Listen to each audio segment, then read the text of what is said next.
Perhuis est une commune française, située dans le département des Alpes de Haute-Provence, en région Provence-Alpes-Côte d'Azur. Le nom des habitants de Perhuis est peyruisiens. Les communes limitrophes de Perhuis sont Montfort, Château-Arnoux-Saint-Auban, Lémé, Ganagoby, Sigons, Montlot et Malfougas-Auger.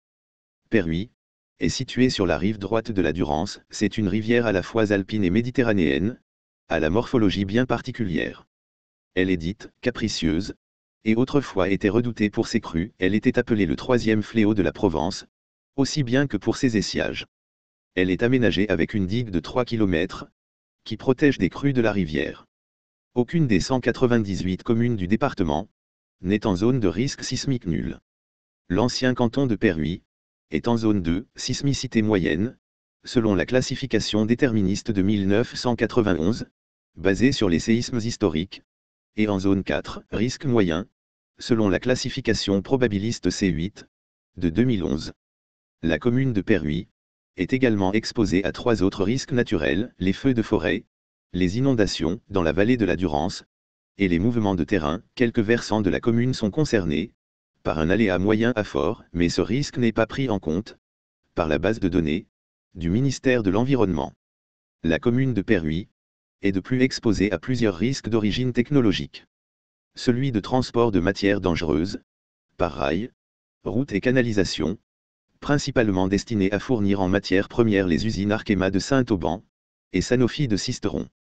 En ce qui concerne la voie ferrée, c'est la ligne de Lyon à Marseille, via Grenoble, qui traverse la commune et le village. L'autoroute A51 et la départementale RD 4096, ancienne route nationale 96, peuvent être empruntées par les transports routiers de marchandises dangereuses. Enfin, la canalisation transéthylène, qui transporte de l'éthylène vers l'usine de Saint-Auban, traverse la commune et constitue donc un facteur de risque supplémentaire.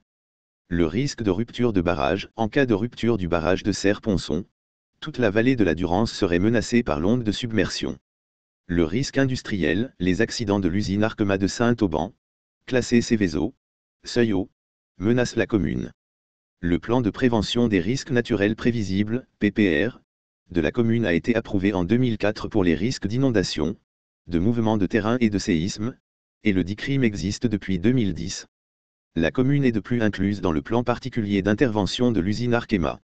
Le dernier tremblement de terre, fortement ressenti à Perhuis, est celui du 23 février 1887, dont l'épicentre était situé à Bussana Vecchio, en Italie, et qui a été ressenti avec une intensité macrosismique ressentie de 7, sur l'échelle MSK. Toponymie. Le nom de la localité est attesté sous la forme Pétrosium en 1068, Pétrosium en 1086. Le lundi 12 juillet 1386, Jean Lefebvre, évêque de Chartres et chancelier des comtes de Provence, gîte dans la forteresse, un simple château fortifié, qu'il appelle Pierrouet. Selon Jules Raymond, son nom viendrait de Petronius Rui, consul romain tombé dans une embuscade. L'origine du village remonterait au IIe ou au IIIe siècle. Selon Ernest Nègre, son nom fait allusion au territoire pierreux, latin Petra et Useium.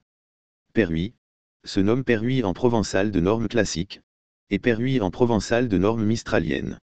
Histoire, préhistoire et antiquité.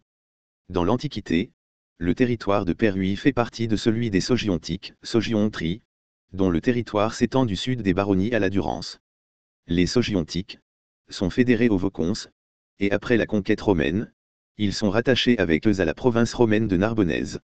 Au IIe siècle, ils sont détachés des Vaucons et forment une civitas distincte, avec pour capitale Ségustero, Sisteron. Moyen Âge. En 1125, le territoire fait partie du comté de Forcalquier. Vers 500, Saint-Donat se retire à proximité, lieu-dit combe de Saint-Donat. Alors que le sud-est de la Gaule était une terre burgonde, le roi des Ostrogoths Théodoric le Grand fait la conquête de la région entre la Durance, le Rhône et l'Isère en 510. La commune dépend donc brièvement à nouveau de l'Italie, jusqu'en 526. En effet, pour se réconcilier avec le roi burgonde Gondemar III, la régente Ostrogoth, Amalasunthe, lui rend ce territoire. Un élément reste fixe depuis la fin de l'Antiquité, la limite occidentale de la commune reste fixée sur le sommet de la colline de Tourdeau, important repère visuel dans le paysage, et qui fut le siège d'un oppidum à l'époque gauloise. La persistance d'une telle borne territoriale semble un processus courant, qui explique l'imbrication compliquée des communes de Perruy et Montfort. La localité est signalée pour la première fois dans les chartes en 963 ou 967, lorsque l'évêque de Sisteron donne les dîmes de la communauté à l'abbaye de Ganagoby, dont relève également l'église Saint-Pierre. Au XIIe siècle, l'église appartenait à l'abbaye Saint-André de Villeneuve-les-Avignon, qui en percevait les revenus. Vers 1150, un château existait sur le sommet de Piuzin, 626 mètres. Le 29 juin 1220, les accords de Mérargues sont signés entre Guillaume de Sabran et Raymond Béranger IV de Provence, au sujet du comté de Forcalquier, qu'ils se disputaient. Le nord du comté, de Forcalquier incluse jusqu'au Buèche, alla au comte de Provence, moins quelques enclaves comme Perruy, qui resta à Guillaume de Sabran. Le village est propriété du comte de Provence, puis donné en 1319 à Pierre de Vie. Lors de la crise ouverte par la mort de la reine Jeanne Ier, Georges et Raymond Béranger, co-seigneurs de Perruy, soutiennent Charles de Duras contre Louis Ier d'Anjou. Le ralliement de Sisteron à la cause angevine, en novembre, entraîne leur changement d'engagement, et ils prêtent hommage le 2 décembre 1385. Le premier passage de Bohémiens est signalé le 2 octobre 1419. Honorat de Perruy, seigneur du lieu depuis 1456, en est dépossédé en 1481, au profit de Palamède de Forbin, premier gouverneur de la Provence, rattaché à la France. Sa famille lui succède jusqu'en 1647, Antoine de Forbin, 1492 à 1505, Antoine d'Adalsa, 1505 à 1519, Gaspard de Forbin, 1519 à 1537, Pierre de Glandève, 1537 à 1538, Gaspard de Glandève, 1538 à 1597, Antoine Albera, 1597 à 1598, François de Foresta, 1598 à 1619, Marguerite de Foresta, 1619 à 1624, René de Forbin, 1624 à 1637, Marc-Antoine de Ventot, son époux, 1637 à 1642, et Nicolas de Ventot, 1642 à 1647. La région de Provence, que les protestants prennent en 1562, subit des massacres avant de repasser aux mains de la royauté française. Bien située sur l'axe suivant la vallée de la Durance, Perruy possède une foire au XVIIIe siècle, et un péage sur la route allant de Sisteron à Manosque. En 1720, année de la peste de Marseille, une souscription publique est lancée, pour construire une chapelle Saint-Roch, saint considéré traditionnellement comme protecteur de la peste. Durant la Révolution, la commune compte une société patriotique, créée après la fin de 1792, épurée le 5 Frimaire en 3, par le représentant en mission Gauthier. Le château, symbole de la féodalité, est démoli. L'éphémère commune de Piocin, lui est rattachée dès le début de la Révolution. Le 27 septembre 1793, la chapelle Saint-Roch est vendue comme bien national. Elle est ensuite rachetée par la commune. Proclamation contre le coup d'État de 1851 dans les Basses-Alpes. En 1851, à la suite du coup d'État du 2 décembre de Louis-Napoléon Bonaparte, les pays de Sisteron, Forcalquier, Manosque développent une résistance pour défendre la République. 15 000 hommes en armes sont mobilisés. Les résistants prennent le contrôle de la préfecture à Digne, et forment un comité départemental de résistance. L'armée, ralliée à Napoléon III, vient à bout de ce mouvement. Après l'échec de l'insurrection, une sévère répression poursuit ceux qui se sont levés pour défendre la République. 26 habitants de Perruy sont traduits devant la commission mixte, la majorité étant condamnée à la déportation en Algérie. Comme de nombreuses communes du département, Perruy se dote d'une école bien avant les lois Jules Ferry, en 1863. Elle en possède déjà une qui dispense une instruction primaire aux garçons, au chef-lieu. La même instruction n'est donnée aux filles, la loi Fallou, 1851, imposant l'ouverture d'une école de filles aux communes de plus de 800 habitants. La commune profite des subventions de la deuxième loi Duruy, 1877, pour construire une école neuve. Par contre, la commune voisine d'Auger, dont une partie du territoire a été rattachée à Perruy, dont le site de l'ancien village, ne possède aucune école jusqu'aux lois Ferry. Comme toute la France, la commune compte des hommes morts au front durant la Première Guerre mondiale.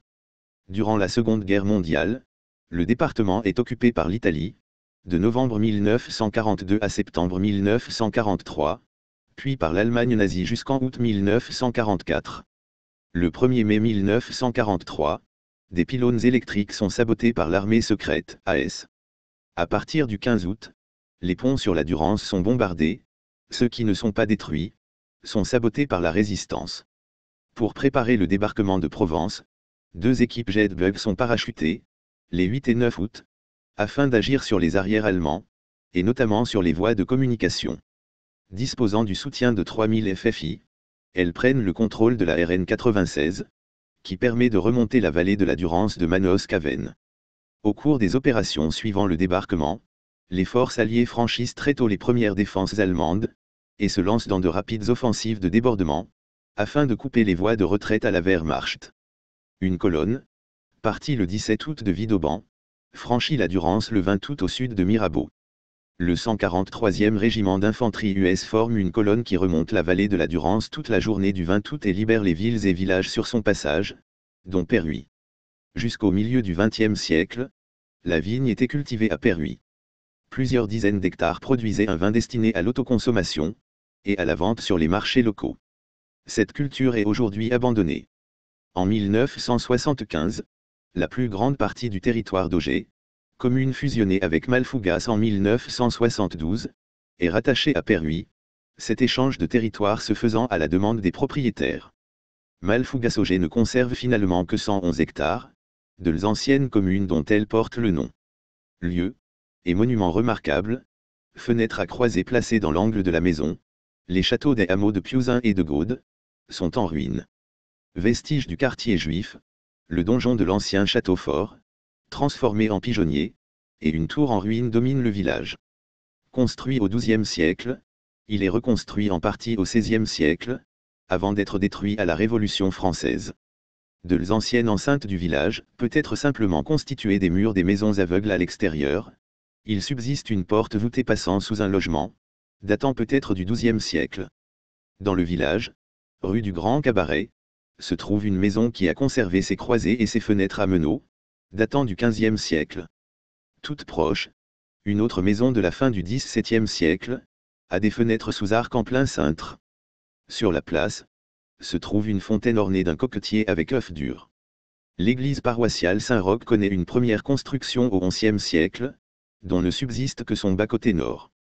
Elle est reconstruite dans la première moitié du XIIe siècle, la nef, longue de 3 travées. Le bas-côté sud est voûté d'arêtes. La voûte du chœur gothique est à 4 pans, avec 5 nervures, et date des environs de 1500. Toute l'église est peinte, faux appareils sur les murs, divers motifs végétaux et géométriques, sur les colonnes et les arches. Ces vitraux sont peut-être les seuls véritablement anciens du département, avec un doute de Raymond Collier, le vitrail de l'œil de bœuf de la façade occidentale, Saint-Roch, et l'Agnus Dei, du bas-côté nord daterait du XVIe siècle, ou du XVIIe siècle. Les vitraux du chœur, l'Immaculée Conception, à nouveau Saint-Roch, et Saint-Nicolas, sont du XIXe siècle.